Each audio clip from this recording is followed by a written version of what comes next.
Selamat pagi, salam sejahtera buat kita semua. Assalamualaikum warahmatullahi wabarakatuh. Oke, ini adalah toples. Ini toples bukan baru. Ini ada salah satu pemesannya dari Batam. Oke, di sini kita ingin. Sorry saya. Yuk. Di sini kita ingin membuat sampul dari toples tersebut, di mana bisa sistem dibuka. Ini kita sistem buka dan bisa dicuci ya. Oke. Polanya lebih kurang sama kayak kita membuat topi. Ini untuk tutup ininya. Nanti untuk ketatkannya kita tinggal tarik ini, kita ikatkan. Enggak kita tarik, kita ikatkan. Oke. Nah, setelah itu kita akan membuat ini udah mulai kita membuat melajut untuk toplesnya. Ini pemesannya adalah seorang penyintas kanker dari daerah Batam. Alhamdulillah, karena dengan beliau mempercayai pembuatan sampul toplesnya ke saya, setidaknya dia ikut bersedekah kepada Yayasan Pejuang Kanker Tanjung Pinang Bintan. Di sini karena saya mempunyai daya ingat yang agak susah. Saya gampang lupa karena saya adalah penyintas kanker dengan mengkonsumsi obat penahan sakit ya dengan dosis yang lumayan tinggi.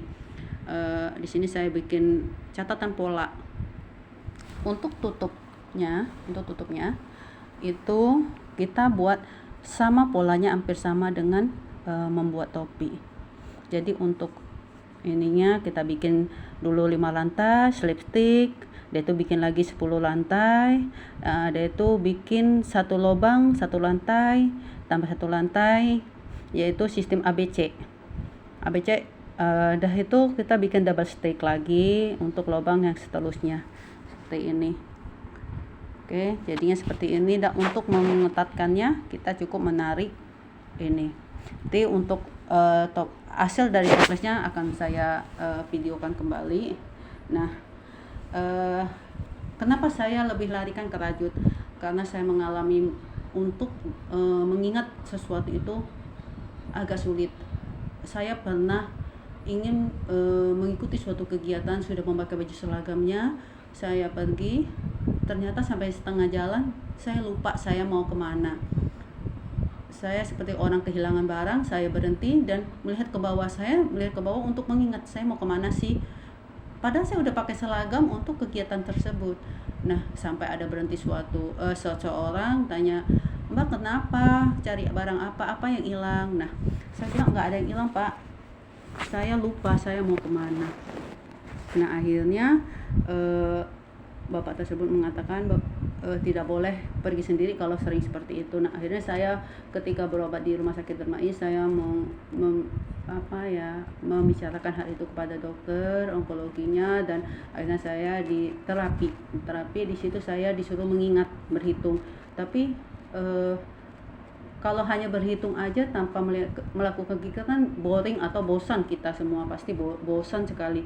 Nah, jadi saya main game atau ngisi-ngisi kayak bata-bata gitu untuk di game, saya ada permasalahan di mata. Jadi apa sih mesti saya lakukan yang bisa untuk terapi daya ingat saya? Nah, akhirnya saya melakukan merajut, di mana merajut ini kita tetap harus ada hitungan. Apabila hitungan satu saja terlewat, maka barang yang jadi tidak akan balance atau tidak akan sesuai dengan satu dengan yang lainnya. Karena untuk toples gini nggak bisa dong satu ya. Jadi toples itu pasti untuk masyarakat paling minim 4. Nah, 4 kalau kita nggak punya dasar pola atau polanya berubah-ubah hitungannya, itu akan mengakibatkan satu toples dengan toples yang lainnya mempunyai bentuk yang berbeda. Nah, buat teman-teman penyintas, ayo isi hari-harimu dengan hal-hal yang lebih baik.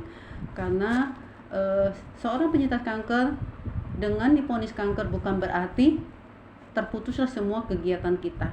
Kita hanya seorang yang lemah, yang berbaring, enggak. Kita masih bisa terus beraktivitas, melakukan kegiatan, berkreasi, masih tetap bisa kita lakukan.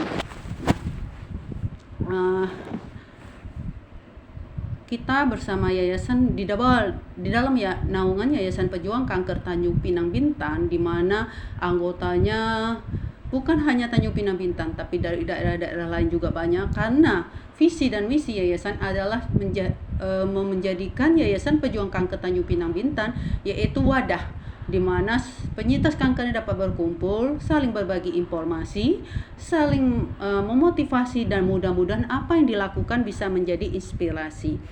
Oke, di dalam Yayasan Pejuang Kanker Tanjung Pinang Bintan, kita ada pembina, ada pengawas, ada penasehat, ada dokter-dokter yang membimbing kami di sini, dokter-dokter spesialis maupun dokter umumnya. Begitu juga di WA grupnya. Banyak pemerhati seperti dokter-dokter, lembaga-lembaga pemerintah atau lembaga-lembaga sosial yang bergabung di dalam WA group, dengan tujuan saya memasukkan dokter-dokter, lembaga-lembaga pemerintah atau agar mereka juga ikut membantu, memperhatikan dan membantu jalannya Yayasan Pejuang Kanker Tanjung Pinang Bintan ini. Dan bersyukur saya sudah hampir 4 tahun. Luar biasa tanggapan pemerintah, masyarakat, dan lembaga-lembaga sosial lainnya itu luar biasa. Kita di sini bekerja sama dengan tujuan betul-betul untuk ibadah, artinya sosial. Kita tidak memikirkan aku dapat apa sih dengan melakukan hal ini, tapi yakin apa yang kita lakukan kalau memang itu dari hati kita dan untuk kebaikan, tanpa kita minta, Allah pasti akan membalas apa yang telah kita lakukan. Begitu juga dengan keburukan yang kita lakukan, karena Allah pasti melihat. Tidak ada yang luput dari penglihatan Allah, penilaian Allah. Jadi untuk penyintas kanker, mari bersama-sama terus berkarya, beraktivitas, bergandeng tangan kita bersama-sama untuk kedepannya yayasan ini lebih benar-benar bisa sesuai visi dan misinya, menjadi tempat berkumpul para penyintas kanker, saling mensupport, membagikan informasi dan memotivasi. Selamat berjuang, disiplin dalam pengobatan. Wassalamualaikum warahmatullahi wabarakatuh. Selamat pagi.